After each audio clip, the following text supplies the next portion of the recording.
I can remember that day. I was incredibly upset and felt like a failure.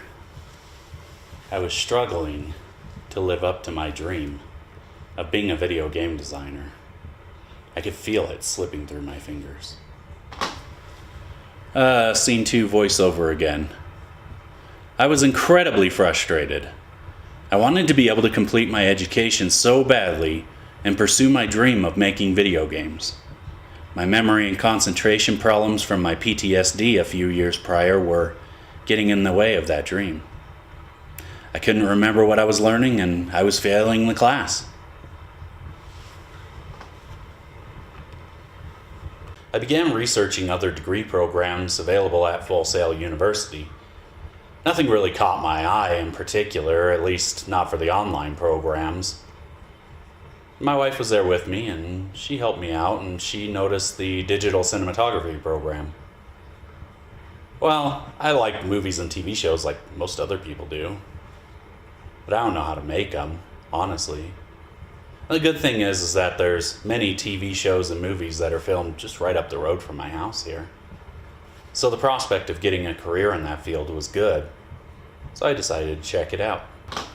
Scene 4 voiceover again. Let's try this a different way.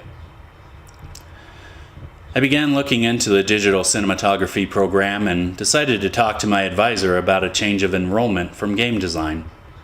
Honestly, I have to say the main interest in changing to digital cinematography were all the goodies that came in the project launch box. I figured if it didn't work out, then at least I would have some good equipment to use later in life or maybe for another career. I liked what I was learning, but I was starting to get confused with all the jargon some of the other students were using. I was beginning to feel pretty insecure. After all, they had worked on other projects, operated a real camera before, and what did I know? I knew to use the auto settings on my cell phone to record my kids' birthday parties. Sure didn't know as much as some of those students did. And I was starting to question whether or not this was a good fit for me as far as a degree program goes. Scene 6 voiceover again. I got my launch box a few months later and had never seen such an advanced camera before. It did give me a little bit of anxiety to be handling such expensive equipment. I didn't know how to really use any of this stuff, so I took my evenings to become familiar with it all. After a while, I heard in my class that we had to find a local project for production experience. Alright, still scene 7.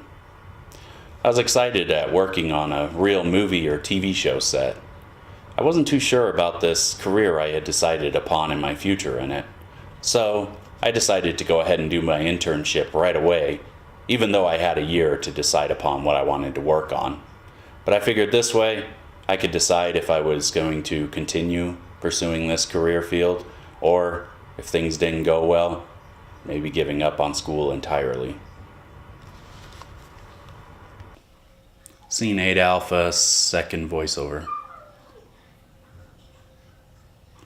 She told me that she didn't have any information for any of the job postings for the project called Hyde Park, but I got the contact information for the director of the film anyway. Scene 9 voiceover again. I wasn't thinking much about the email I sent to the director. I explained who I was and that I was interested in working on the film as well. I didn't expect to get an answer so quickly later on that night. I was so excited when I read that email. He wanted me as his assistant and to help in the camera department for the duration of the project, about 5 weeks long. My wife was excited and moreover glad because I was so excited to work on something again. It had been years since I was last excited about really anything anyway. And I began my internship with Hyde Park a couple months later. I'd gone into this project with many questions about my future in the film industry. The first few days were really difficult and my disabilities kind of limited me, so I wasn't too sure of myself. After 5 weeks though, I pulled together. I had done a lot of great hard work, and I knew at that moment that I wanted to be a filmmaker. I loved working on set, and I can't wait for my next big opportunity.